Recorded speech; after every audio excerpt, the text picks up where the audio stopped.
As hell. I told y'all I'd be here at 10:45, and it's 10:51. My bad. I was in my man cave rolling up my weed. It don't. The man cave don't get cell phone reception like it used to, so I can't come to y'all live from the man cave. I gotta roll up my weed in the man cave and come out here. Good evening, ladies and gentlemen. Gentlemen and ladies, how y'all doing?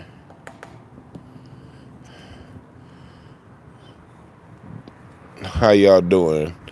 Christians and Moors.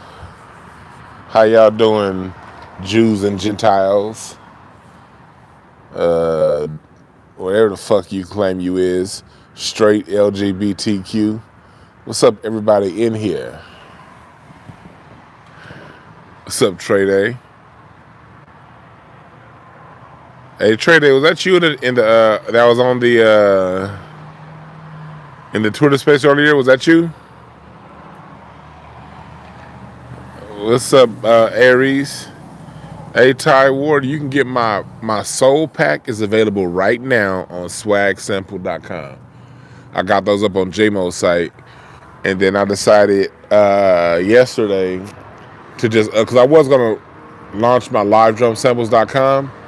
Hey, economy getting tight. I'm not about to launch a whole nother business venture, but I will be uploading all of my packs onto incenseandashtrays.com in about 2 weeks. 2 to 3 weeks, my packs will be up on incenseandashtrays.com.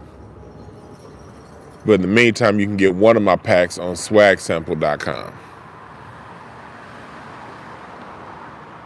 What's up, Quan? Yeah, this is here for those who were in the Twitter space earlier. This is a follow-up from that conversation. You know, conflict resolution. And conflict resolution is something that we got to get good at because we know how to resolve. Like, black folks know how to talk it out and have peaceful conflict resolution when a conflict is with a white coworker or they non-black friend that they want to keep around and showcase as if you some fucking We Are the World video. We know how to resolve conflict then, but when it come to us, niggas gotta have all kind of plebiscites. You dig? And salute to Great Black Shark, man. That was that was his idea. He asked me to co-host it, and I said, yeah. And so I want everybody to follow Great Black Shark's channel. I really feel in my heart, that's a brother that really, really just want to get things done right. You know what I mean? That's a brother that really wants to just see shit move forward. You know what I mean? And so salute to him. And what's up, Eric Witt? He said we shoot each other with cold fries. Everyone's you a fool.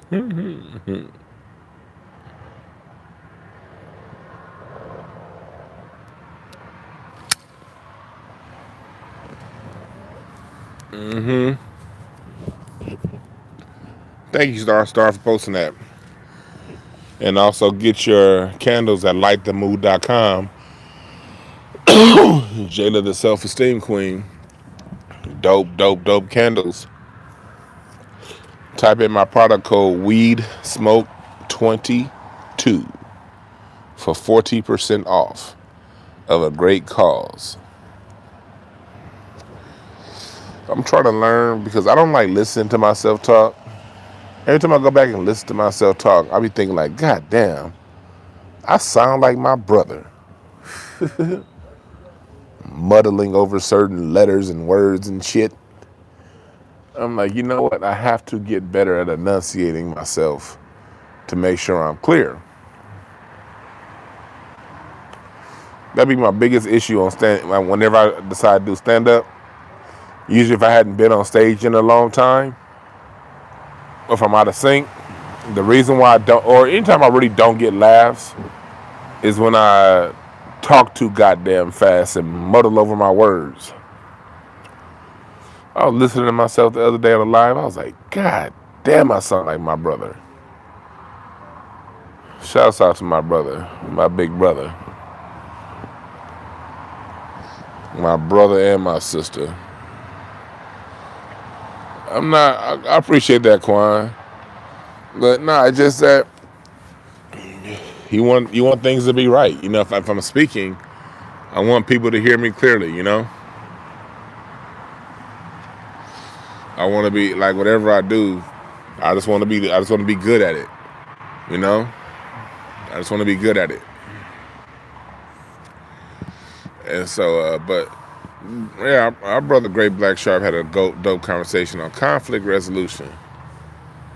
And it got to a point where, and I'm not going to say any names or anything like that, because I think that everyone that spoke, he had Sonny speak, Marcel spoke, Afro Elite spoke, and a few other big people spoke that I'm familiar with.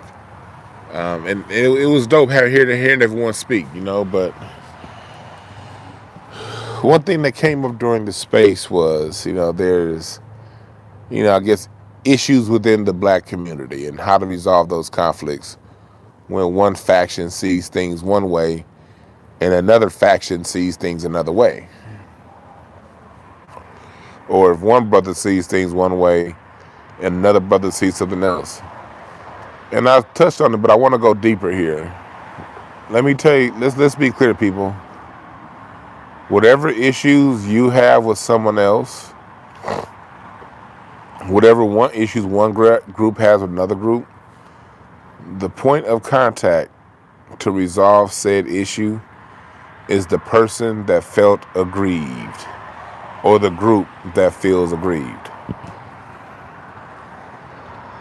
Okay? Well, we don't necessarily have to meet in the middle. No. We don't have to meet in the middle. And we don't have to agree to disagree. One term I can't stand is agree to disagree. Like, no, I don't agree on shit. I see it this way, you see it that way. That's the way I look at it, you know? Because we deal with a 360 problem, that means it's a 360 solution. And the piece of the solution that I'm contributing can be over here on this side. That ain't got a damn thing to do with the piece that you contributed, that you solving.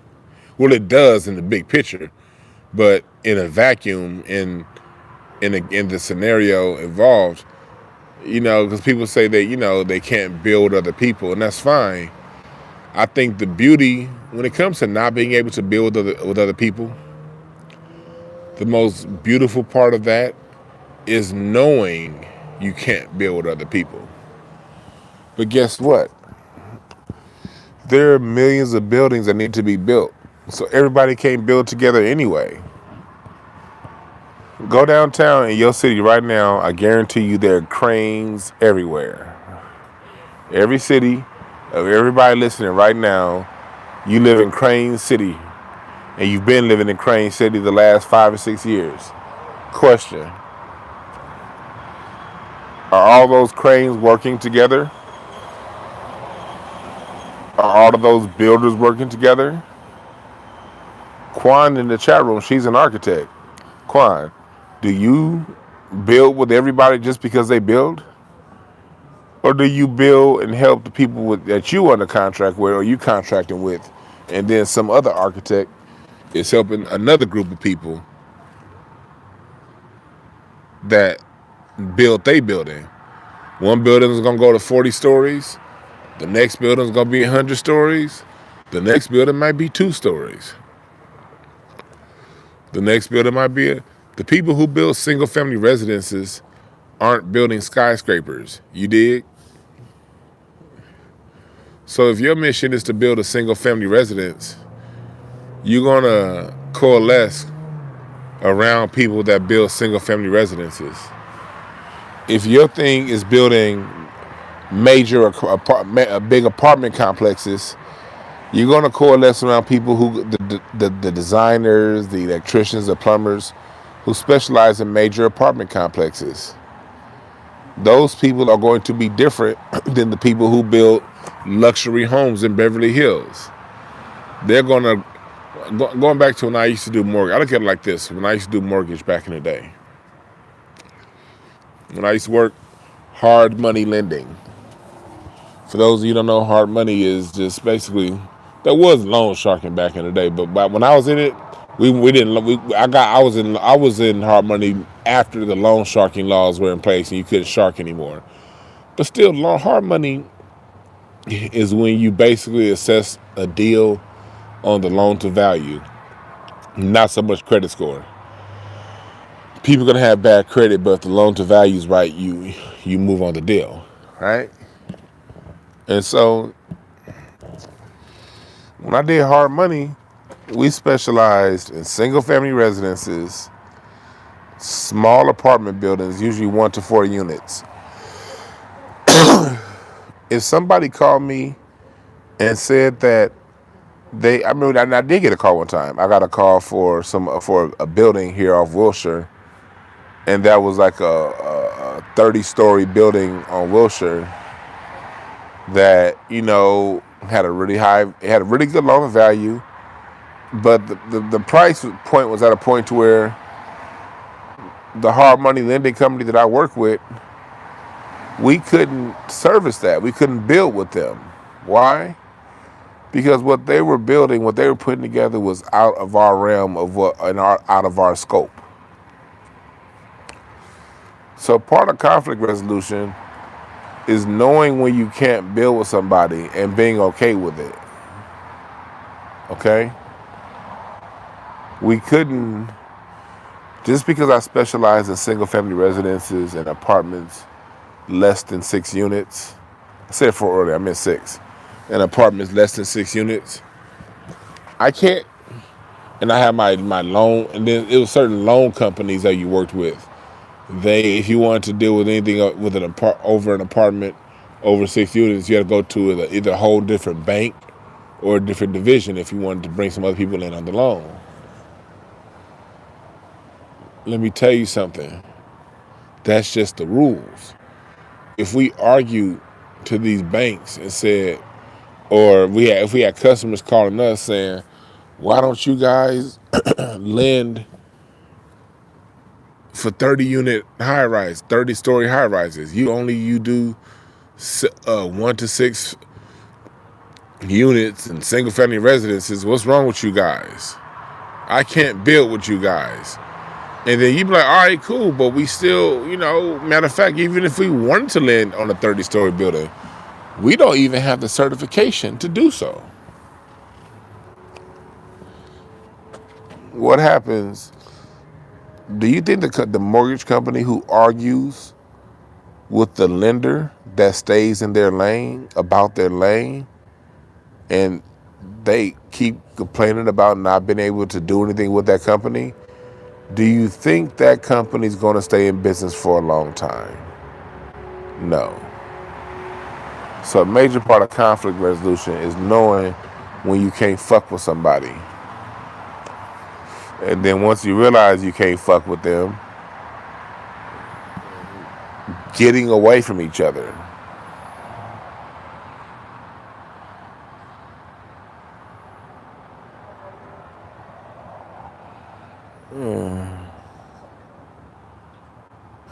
That's right, Quan. Black business owners and black contractors. Yep, that's right. So when you're resolving conflicts, a major piece is just knowing when you can't fuck with somebody. Hey, what's up, man? Hey, good evening. Man, you have a good night tonight, bro. Thank you. Yes, sir.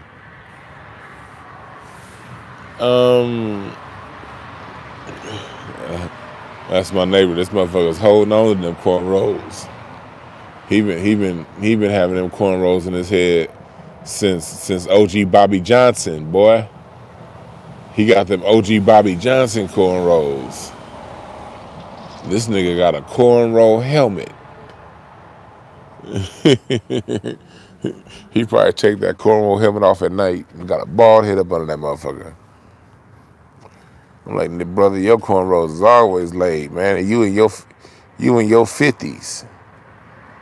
You been having them cornrows since you was 22. And you 57, bruh. How your hair that perfect? I'm gonna ask him that one day when I see my neighbor walking down the street, man.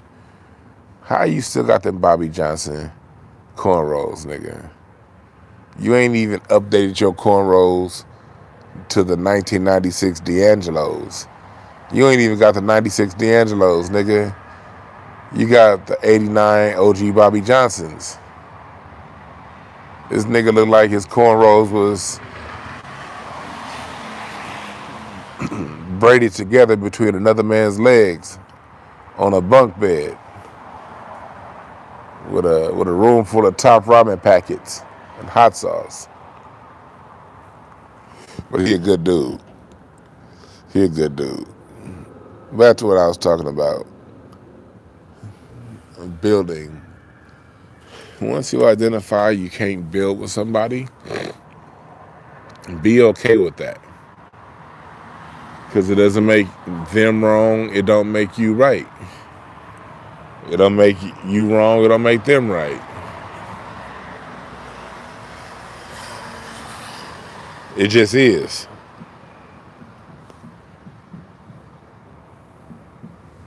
It just is.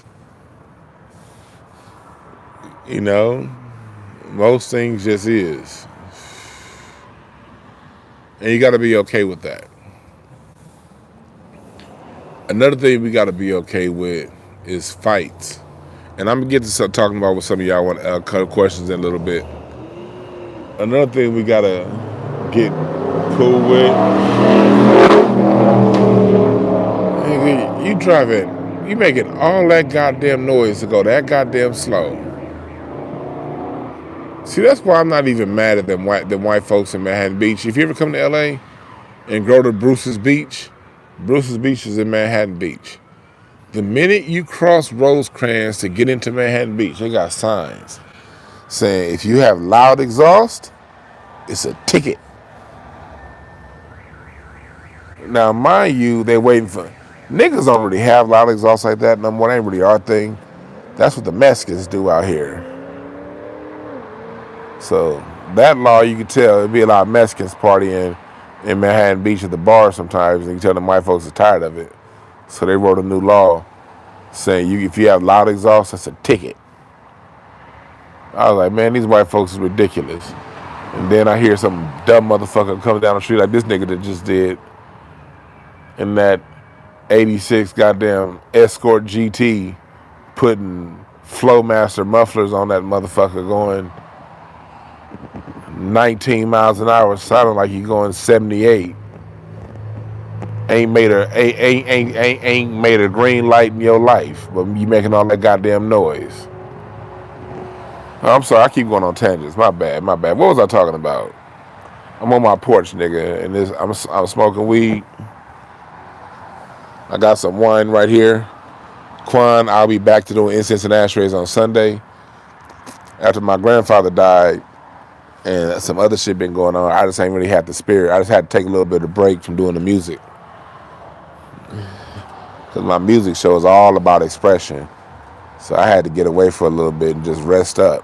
So, but I'll be back on incense and ashtrays on Sunday. I almost did it tonight, but I was like, nah, after that Twitter space earlier, nigga, I was just like, nah, I don't feel like doing shit. But it stayed on my mind, so I want to come and talk to you guys about it. Yeah. Yes, and Moses, a ticket is harsh. But these white folks don't give a fuck out here. Manhattan Beach just be writing laws to write laws. That's something like with them brothers over at Bruce's Beach. If the city want to lease the land out, then that's probably, hey, do what you got to do, because dealing with them crackers legally, all they do is fight each other. They would set all of their swords down to fight them niggas. Yeah. So,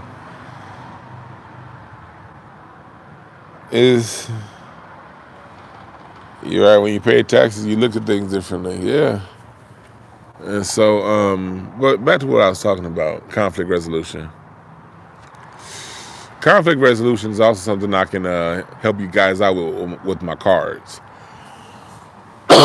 See, one thing about the cards, if you're having conflicts with somebody and you know that person's birthday, hit me up for a consultation, and I'll run down you guys' whole relationship. Because when I talk about relationship, it's not just people you with; it's people you got to deal with. It may be a particular manager. You may have to deal with a coworker or deal with somebody that you may not necessarily like them, but you have to deal with them because it's a business thing or something like that.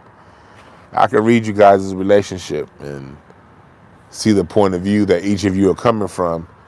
I can identify the issues and where the issues are, and I can also identify solutions to those issues, all through reading your cards. You don't even got to tell me the fucking story. You just give me y'all birthdays, and I'll tell you how to solve the fucking problem. I don't even need another story. I know this. It works. I do it all the time. But what's up, Antonio FBA? But when it comes to solving these problems, the biggest thing is identifying the problem and then getting to the point of sometimes, hey, we can't solve it. You know, we just got to go in different directions. We don't have to agree to disagree. We don't have to meet in the middle. None of that. Nigga, Andrew Jackson had like over 100 duels before he became president. That's how much he believed in his version of white supremacy. He killed other white supremacists. Well, guess what? That didn't stop the United States from being built. So, and we ain't even going that far. We just talking about arguments in Twitter spaces, or arguments with your friends and co-workers. Ain't nobody even kill. Don't nobody even want to kill nobody. Well, in a moment you do, but big picture you really don't, and you not. So we can resolve these issues by, learning to go our separate ways. We got to see whether, when you feel something escalating, got to have some emotional intelligence. When you feel a situation escalating, yeah, you might be right. I'm sure you're right. But you ain't got to say it. You ain't got to say that thing that you know, or even if you don't know, if you feel, if it can possibly escalate the situation into a major blow-up or fisticuffs or whatever, when you feel like saying something that you know might go too far. Don't say it. Or if you do say it one-on-one, where when both of you are hashing this issue out behind closed doors. Don't say it in front of nobody, because the people you say in front of, those be the first one. You gonna let them say such and such and such and such? I think Marcel touched on that point earlier. Gotta watch out for that shit.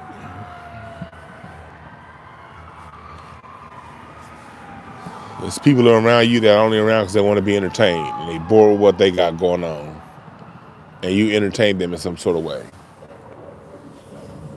You have friends like that, or people you call your friends that are like that right now. And when I said that, some of y'all, like right there in y'all gut, just kind of went, ooh.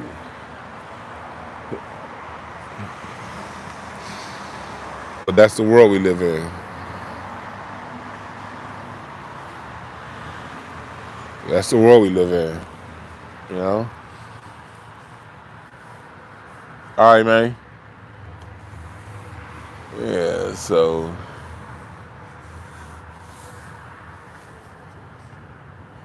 just gotta remember damn, this nigga, I just noticed.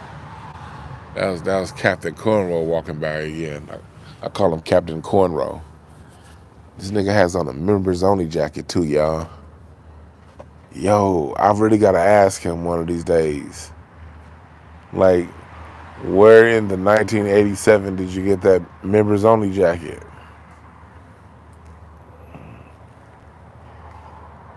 You niggas don't know how comfortable the members only jackets was back in the 80s. And I'm sure some of y'all know, but you born in 1996 ass niggas, you don't know the comfort of going to school in your gray members only jacket. That shit was comfortable as hell. Even had zippers on the pocket so you wouldn't lose your shit. My bad, I keep going off on tangents. My bad. Conflict resolutions. The biggest conflict resolution is the conflict in your mind. Frank Green, I'm starter jacket era too. I was young when members only was popping, and then after members only, but we had to watch our starter jackets. Like in LA, you wear a rated starter jacket, a certain starter jackets. You better not wear that shit on the bus. Shit. Them niggas at Inglewood High School, them niggas at Audubon Middle School, man, they're taking your shit. You better not. So niggas used to keep their starter jackets in their lockers at school.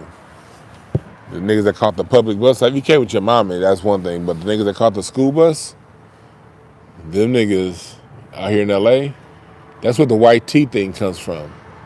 Niggas used to put on a white tee because if they was wearing that heel figure or even starter shit, anything with a name, and on that bus, you get to the wrong stop, somebody coming up short. So niggas will leave they starter jackets or whatever they in their locker and put their best clothes in their bag. So they leave their books in their locker, put the best clothes in their bag, and have that pro club white tee. And niggas that catch the bus in that pro club white tee. That's where pro club white tees. That's where they started to get popular before the gangsters took control of it in the 2000s. Back in the 90s, the pro club white tee is what the squares would wear because you didn't want to get jacked for your Nautica or your polo jacket or your starter jacket. But again, I keep going on tangents and shit. Conflict resolution, nigga.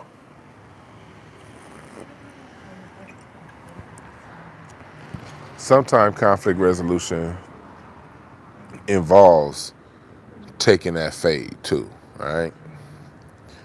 You get some people who are dyed in the wool, 10 toes down about their point of view. First of all, it shouldn't matter to you how other people feel about your point of view, but I'm dealing with the world we live in, not the world that I want. Truth is, most people really do care and want other people to see it the way they see it. When in reality, that's an absurd request. But if you're one of those people that must see it that way, and there's two people that must see it that way, either go the opposite direction. But if you can't go the opposite direction, first you talk, work it out civilly, one-on-one, without anybody else around to say nothing. Work that shit out civilly. And if you can't work it out civilly, and somebody says something that you can't get over, then shit. If you that care about it, and y'all both want to run a fade, nigga, sit the guns down, sit the knives down, no weapons, and nigga fight. Shit. Then whoever get their ass whooped, you gotta sit down, and you know what I mean. Hey, I'm not one for fighting. I don't believe in that shit. I believe by the time you get to adulthood, you should know how to use your words well enough by then to not have no bruised knuckles. But that's the world I want to live in. The world I really live in, niggas really be wanting to fight over some trivial shit. So, nigga, go ahead and fight. And then when the fight is over with, sometimes that fight may be with knuckles. Sometimes it may be a debate. We're a culture that that has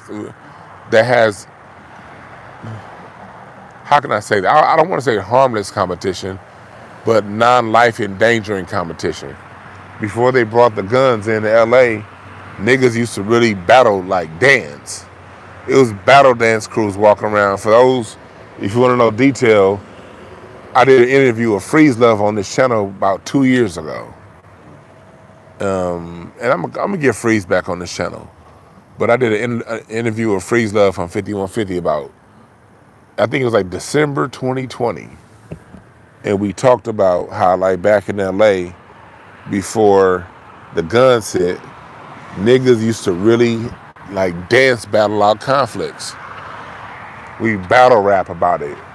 We Jones, we crack jokes. We play basketball. And then if none of that shit works, we whoop ass. That's why niggas always talking about, I'll whoop your ass.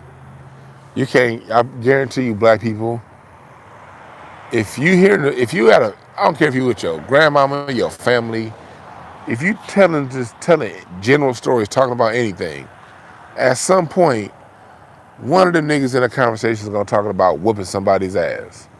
Yo, man, I almost had to whoop this nigga's ass at work today. Man, this motherfucker said whoop-de-whoop, whoop-de-whoop. You hear people at church. Man, I almost had to whoop that usher's ass at church. They know I sit on the third row, trying to sit me up there in the first row. I don't want to be on the first row. I almost had to beat his ass. Niggas always talking shit because niggas ain't gonna do shit. That's another part of our culture in some ways. Niggas always talking shit. Because niggas may fight it out, but niggas ain't gonna really do shit. We just love talking shit. But that scene in Harlem Nights was real. She said, you think I'm stealing? Don't nobody accuse me of stealing. We gonna have to fight. That's another part of our culture. Sometimes you gotta fight. If you that dyed in the wool about your ideology, me personally, I don't take anything serious enough to feel I need to bruise my goddamn knuckles and fight. Yeah, I'm telling you now. Somebody threatened me, I'm pulling out my 38. And I'm not against using it either. Shit. You goddamn right. If I feel threatened, it's my legal, and I'm a licensed and legal everything.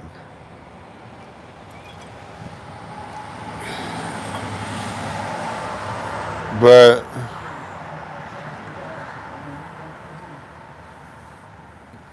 that's what it is. And it's all, there are all ranges of conflict resolution. A lot of things can be done before it gets to that fight. But if it gets to that point where emotions are involved, I still rather see the brothers duke it out than do anything, more than that. Or my biggest preference is niggas stop taking themselves so goddamn serious. That's my biggest preference. A lot of egos get hurt, and people take what they doing too goddamn serious. This shit can't be personal. We're here to solve a problem. And how you feel about the problem ain't gonna do anything to help solve the problem.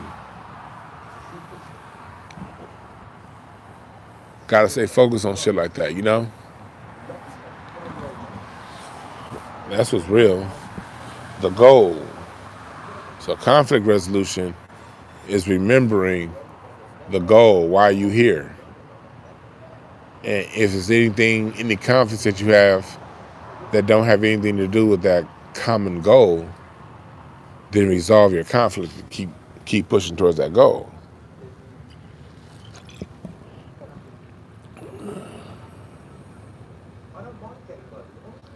You dig what I'm saying? What's up, Afro Elite? What's up, Dr. Sinister? He said, yeah, put them gloves on, nigga. Yeah. And then you whoop it, then you open up some whoop ass. Niggas fight it out. and then back to doing what you do. Sometimes you got to put them gloves on. Again, that isn't my personal philosophy. I'm just speaking on the different levels of conflict resolution. My personal philosophy, I see shit happen when it's at a 2, and I resolve it there. I don't let things get to a 3 and a 4. If somebody say something, I'm gonna pull them to the side, like, I thought whoop. I told a little bit of this story earlier in the Twitter space, but like me, y'all see me, like, I had a really good conversation with the homie Ida Rodriguez last night. Like, I'm here to tell y'all, like, even though she's Puerto Rican, even though she goes on the Breakfast Club and says black and brown, let me tell you something. Ida Rodriguez is 100. She has a little bit different perspective because she's one of the rare Puerto Ricans that has spent years calling out Puerto Ricans and the Latin community for their racism. Like, she's one of the ones whose her grandmother was actually out there back in the 50s with black Americans, and that's who raised her. That's who really instilled her values. She grew up with a Puerto Rican grandmother who fought alongside the black people, like, for real. Not on some informant shit either. On some, fuck this. Her grandmother got here to America before they refined that immigrant policy when they started bringing coons in and shit. Her grandmama got in a little bit before that. So Ida, long before this whole FBA thing came up that we're on now, and our delineation that we're on right now, these are conversations that me and her were having in 2012, 2011, long before this was a conversation, like talking about the shit that goes on in that Latin community. And so, but over the last year and a half, me and Ida ain't been talking much, really at all. When before we used to always talk, and there's certain shit we still do not agree on. I remember one conversation me and Ida had. I was at work, and I had a training at work, and that training was dumb.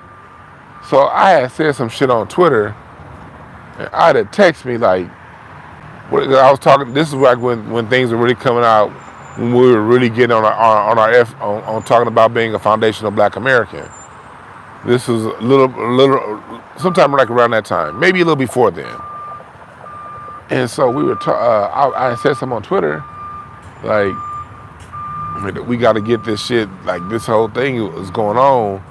We got to start identifying these Roland Martin type niggas that don't do nothing to help us, that's come from these other backgrounds. And she texted me, and then she blowing my phone up. And so I left. Another slow-ass, loud-ass car, goddamn. So I left my meeting, and I spent literally like 2 hours of my meeting at work outside on the phone arguing with Ida. That's how close we are. But we ain't really been talking much lately. And so when I saw her at Teddy Ray's thing last night, and she went up and spoke on Teddy Ray, and for those of you who want to see Teddy Ray's memorial, it is on, it's up on YouTube. Star, I think you know the channel with Lewis and Teddy, their YouTube channel, that podcast that they have. It's up streaming on that, so you guys can listen to it. But Ida's somebody who really, really looks out, you know what I mean? And I can credit her and with a lot of my confidence to speak out the way I speak out. But we ain't been talking. And so when I saw her last night, she was like, "So, Dwan, you two to talk to me now. I'm like, shit, nigga, you too blue check to talk to me now? And then we just looked. She was like, no. I was like, man. She was like, yo, no, you be on. I be seeing you type up all that stuff about, what's going on with immigrants and blah blah blah. And she's like, I feel you, but she be like, damn, I guess as close as we are, and me knowing her ideology and her knowing mine, I can see how it can make her feel a certain way because we hadn't been talking. And then from my point of view, I'm like, shit. You over there, Charlemagne the God is your homeboy, and nigga, you on the Breakfast Club, and you got an HBO special. I'm thinking, shit, you too blue check to fuck with a nigga. She like, nah. I changed my number. I said, I text you, and all that shit. You didn't hit me back. And she was like, I changed my number. And it was like, alright, nigga. We ain't been communicating. I'm seeing it one way. I'm looking at you one way. You looking at me a way. And both of us are wrong in our perception. Even down to me reaching out. Because what happened was, she had done like an interview on that now defunct bullshit ass BNC, that Black News Network, whatever. And I had texted her. I was like, Ida, I said, you do a lot better interviewing on my show than that bullshit ass Black News channel. I'm gonna get way more views than them. And she didn't hit me back. Well, I felt a certain way, of course, because I'd always hit me back. So of course I felt a certain way. We talked it out last night. We see, although Ida's always gonna see it her way, and she knows I'm always gonna see it my way. It's certain things that we just gonna always argue about, and that's fine. We're not gonna agree on certain things. One thing I know that she does agree with is she agrees with fighting this bullshit ass system. Her point of view has more to do with working within it to do it. Do I see how that can be done? No, because that's not my way of doing it. But she has a point of view, and her point of view is what it is. I know what her, and I know the shit. People talk all kind of shit about Tiffany Haddish and stuff, but I don't talk to Tiffany Haddish like that. I ain't seen Tiffany Haddish in 5 years, but I know what she's doing, and I know what she's really doing that isn't being said. And like John Henry, see, sometimes Black people, we get too caught up in showcasing. We don't remember what John Henry Clark said. John Henry Clark said this one thing that I think a lot of Black people missed. He said, Black people can do whatever we want to do as long as we don't put it out there and show everybody what we're doing. Dr. John Henry Clark talked about that, and he talked about that when he was talking about Booker T. Washington. How Booker T. Washington was one of those things where he's one of those people to where he did what he had to do on a surface level, but when it came to divvying up the resources, he sent them back to us. And that's what he was about. And sometimes, and it's not about no damn Jay-Z shit either. We got no difference between a Jay-Z and an Ice Cube. Jay-Z and Ice Cube both work with the NFL, right? But Jay-Z got a job from the NFL that came back to $100 million for basically charity for all. Ice Cube worked with the NFL and worked with the devil and got $100 million for specifically Black business. So what's the conclusion? It's not about whether or not you work with the system. It's about what do you do once you have access to that system? Who do you fund? Who do you put resources behind? And I tell you, Ida Rodriguez, she puts Black people on. For real, she's already done it. You know, Tiffany Haddish, I'm not going to even say what she does because I don't speak to Tiffany directly like that anymore. So I'm not going to speak on what a few people told me that she's like doing directly. And I'm talking about for black people. But she'll go in front of the media and say whatever she has to say. And it's like, okay, yeah. I'm going to say this. Oh, she crazy, yeah. All right. Tiffany will give you what you want. Oh, you want this? She crazy. She ready? Yeah. Whatever the fuck she say. Oh, you want that? Okay, cool. So, why did I bring that up? I brought that up because somebody that we overlap and agree on certain things when it comes to fighting as white supremacists, and there's other things we do not agree on. It's still somebody who I'm always willing to work with. And it's somebody who, before we got to this point and what's going on in this great divide, because another thing I don't like, Ida hates when I say division is good. She'd be like, we need to come together. And I'd be like, man, fuck coming together. Nigga, I come together with you on the individual level, or certain people on the individual level. But overall, that's some bullshit. Ida hates when I say that. We will fight about that shit. But I get where she's coming from too. She was raised by a grandmother that was really about black empowerment. And her grandmother, even though she was Puerto Rican, used the word black. Like, Ida grew up in a home that used the word black. And it wasn't, oh, I'm acting black to cosplay. Like, Tariq had a dope broadcast earlier about people cosplaying as black. Whenever, my whole life I've known Ida, whenever she talks about black, like, she's serious. She's always talked about it from the point of view of our genius, the point of view of our greatness. But her whole life in New York, she was one of those few. And let me tell you something else. In our conversations, I would get her to admit it. I'd be like, Ida, are you the norm or are you the exception? And she'd be like, yeah. I'm like, are you the 7 out of 10 or are you the 1 out of 10? Because 2 of them niggas is neutral.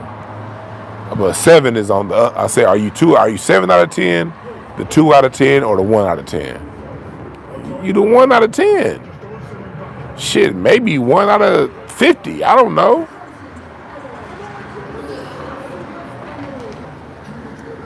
So that brief conversation unlocked a year and a half of unspoken tension. When the truth is, both of us should have picked up the phone call. But at the same time, I get why we didn't. I was really on my grind pushing this. I've really been pushing this shit and pushing what I do. Y'all seen everything. People who've been following me, Quan and all y'all for the last 2 years. You've seen how much I've created over the last 2 years. At the same time, I see how much Ida's created. She is really on right now. And she's doing a lot of dope shit with it. But it just took a conversation, you know? And at the end of that conversation, she knows I'm still going to be what I'm going to be on, and she going to still be on what she be on. We respect it. We come together and do what we can do on the areas that we can agree. And in the areas where we're diametrically opposed, then we just do what we do.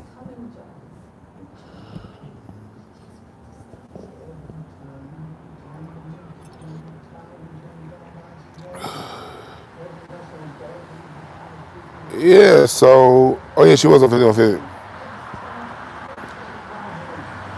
So it's just one of those things. Oh, we got Africa in the house. That's what's up. Salute to you, brother. What's up, Smoke Splitter? I ain't even been, yeah, some Louis, yeah, Cali Kid back, yeah. I was down reading what some of y'all was writing. Yeah, but I'm sipping on some Chardonnay right here. But of course, she had to change her number. What's one thing she was saying when she be in the Young Turks talking, like a lot of them white men, like was like stalking the fuck out of her and threatening her. Hell yeah, she had to change that number. I'd be saying some shit that be. Ida Rodriguez pisses white men off, and now y'all just know her stand up. She way more wrong. Like the shit that you see on TV, she's good. She's really good on TV. She's really good on TV. But when you see her in person, Ida don't give a fuck. And she gives, like, she's one of those, you know how people are when they crack jokes, they give the worst jokes to black people, and that's usually black comics, what black comics do. If Ida kind of goes hard on everybody, but she goes the hardest on white men. And so yeah, she was really getting some shit thrown her way, so she had to change her number.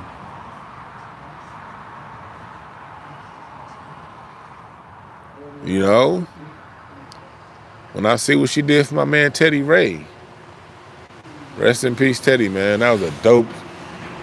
Like I didn't even like last night. I probably should have taken pictures, but if y'all saw who was there last night and how much love it was there last night, man. I mean, a lot of people were working out and hashing out differences, man. I'm the first time. I don't have any real differences with people like that. I, for the most part, mitigate my issues with other people. I don't really give a fuck. Honestly, I'm the kind of person. Main reason why I don't have many issues with people, because I don't have enough of a fuck to give. I don't take myself that serious. Like I'm like. When I speak, I look at how when I speak is me offering my perspective. Me offering my perspective doesn't come with an agreement that you must accept it.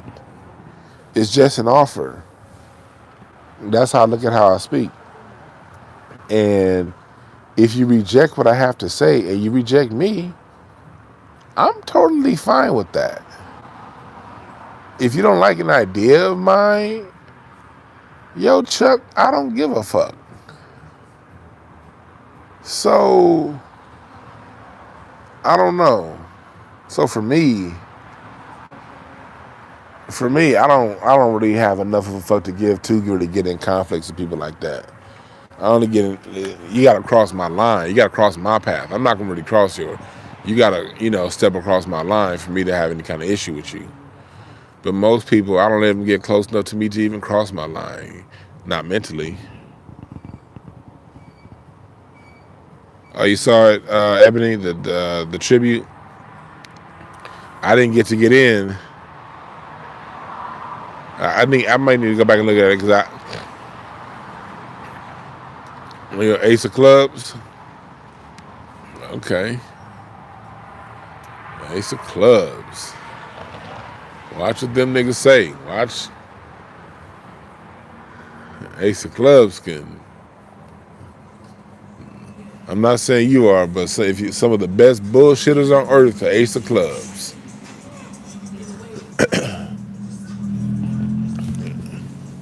Ace is the first card of every suite. The youngest. Which means it has the most potential. It also means immaturity with powers. And the clubs represent speaking and communication and teaching. So Ace of Clubs, if you catch him on a bad day, can tell you the best and most perfect lie. But if you catch them on a good day, they can tell you the most profound truth you've ever heard in your life. Oh, I love Cardology. Well, back to what I was talking about. Conflict resolution. Sometimes it's really just a difference in perception. And neither of y'all are correct in what you perceived. What you perceived was an illusion based off of a point of view that was never flushed out and discussed. And this happens so many times.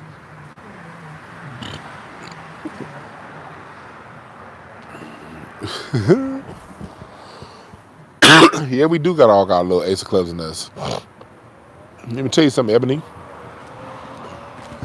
When you said that everybody lives through everybody's card. Everybody lives through everybody's card.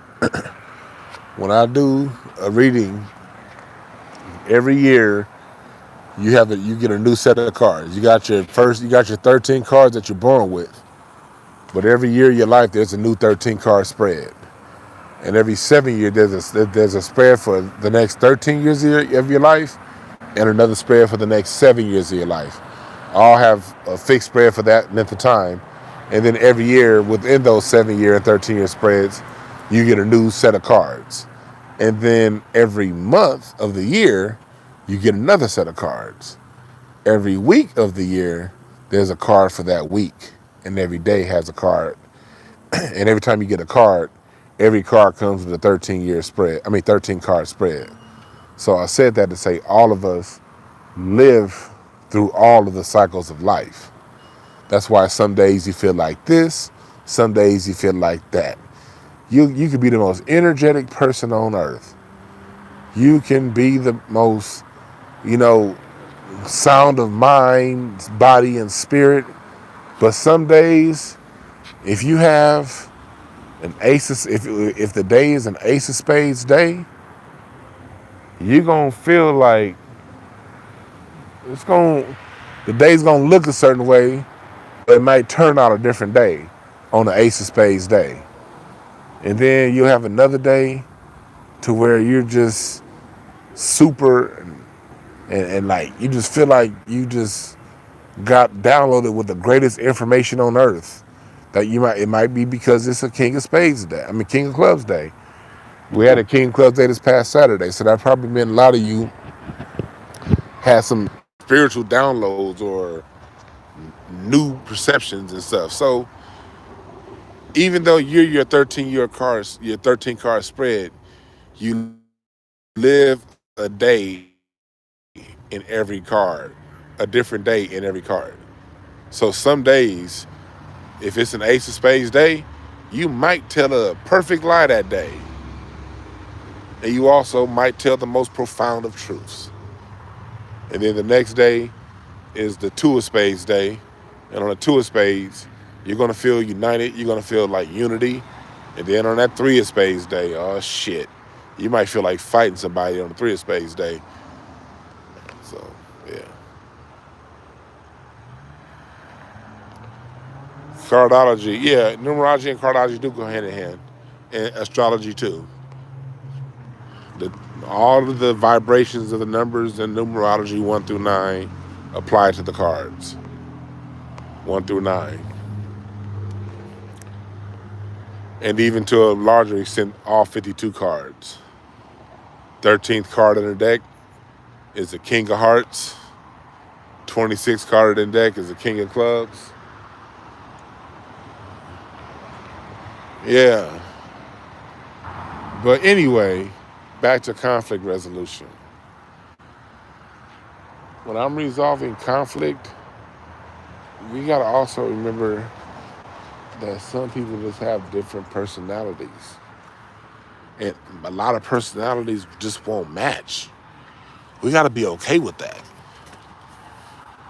You have to be okay knowing that this type of person, that type of person, or this particular person in general, when you're around them, it just won't be right. I thought about that last night, going back to what I was talking about last night with the memorial with Teddy Ray. Man, everybody was there, and I got to say, I hadn't seen Tony Baker in a long time. Corey showed up, you know what I mean? A lot of my cats from back, even Michael Blackson showed up. I don't really know him like that, but it was just a lot of people just kind of making up and talking about how much people mean to each other, you know what I mean? But it was like couple comics there that like, even though I hadn't seen them in a long time, when I saw them, it was still kind of like, ugh, this nigga still a jackass, huh? And it was just one of those things where when I was talking to my wife about this earlier, like, cause she knows this particular comic. I'm not gonna say any names. But I was like, yeah, I saw a motherfucker last night. That motherfucker's still the same. It's just, I don't know. Homie just has permanent fuckboy energy. And every time I'm around this nigga, I feel fuckboy. And it's just like, and that's fine. That's okay. I'm just somebody, I could never hang with this person. I could never do anything with this person. And you know what? That's okay. That is okay. Because what I'm doing and what that person's doing, we in two different worlds. Literally. You gotta be okay with that.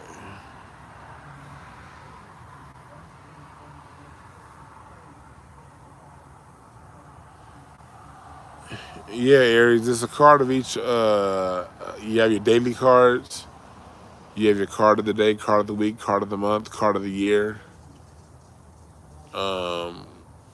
It all plays in, but they're readings from different angles.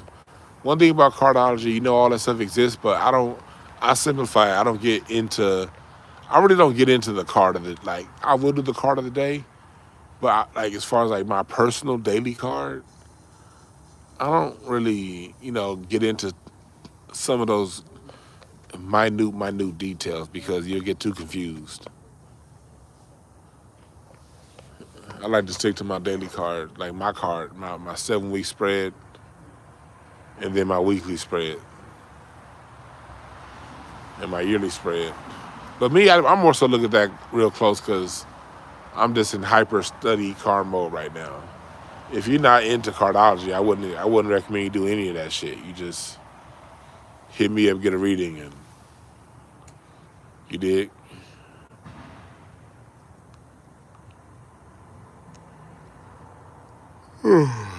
So, yeah, I was thinking about going back and watching that Teddy Ray Memorial. I don't know if I could. I was outside. I was outside the whole time. It was good seeing Brent. It was good seeing everybody, man. Like a lot of people a lot of our crew from that era, from 10 years ago, is the way to be next. Them niggas really making it right now. They really doing it. Signing developmental deals and all kind of shit.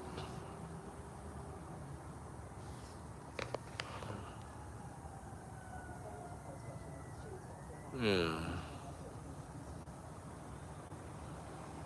Yeah.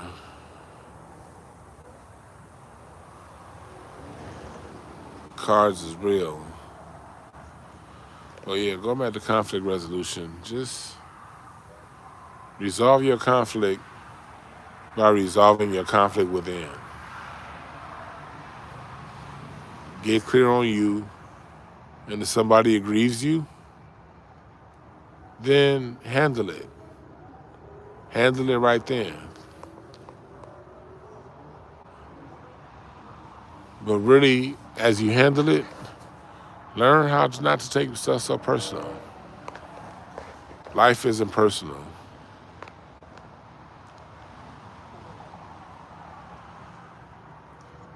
At the end of the day, the way a lot of people think, you're just a means to their ends. There's a lot of people in the world that think that way. So you'll be spending the rest of your life spinning your wheels trying to figure out that. You're never going to figure it out.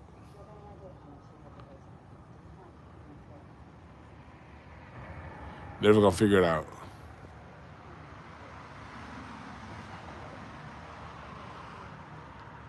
So just see people for who they are. And if you can't fuck with them, don't fuck with them. can't build with everybody. Matter of fact, we don't need to build everybody. Because if everybody's building together, that means we only build in one building. Shit. A country ain't one city. A state isn't one city. A city's even divided up into smaller municipalities. That means everybody's going to be involved in building. And it's going to be certain people that's building that are never in a million years going to work with somebody else who's building. Because there's too much to build. We don't have time to work with everybody. Literally don't have time. Peace, Ray. Peace, Breeze Omega.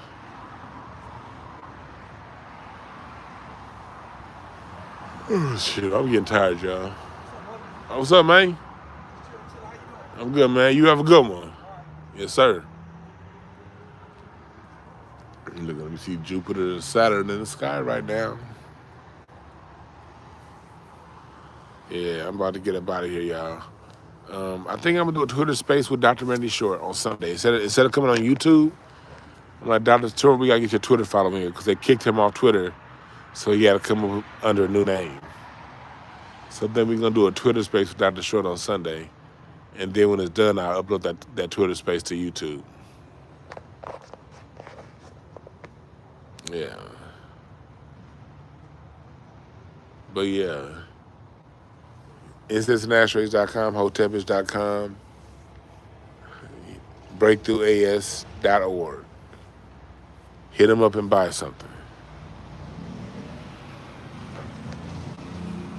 And remember, there are no perfect messengers, only perfect messages. For those who are willing to pick up the game. I'm out.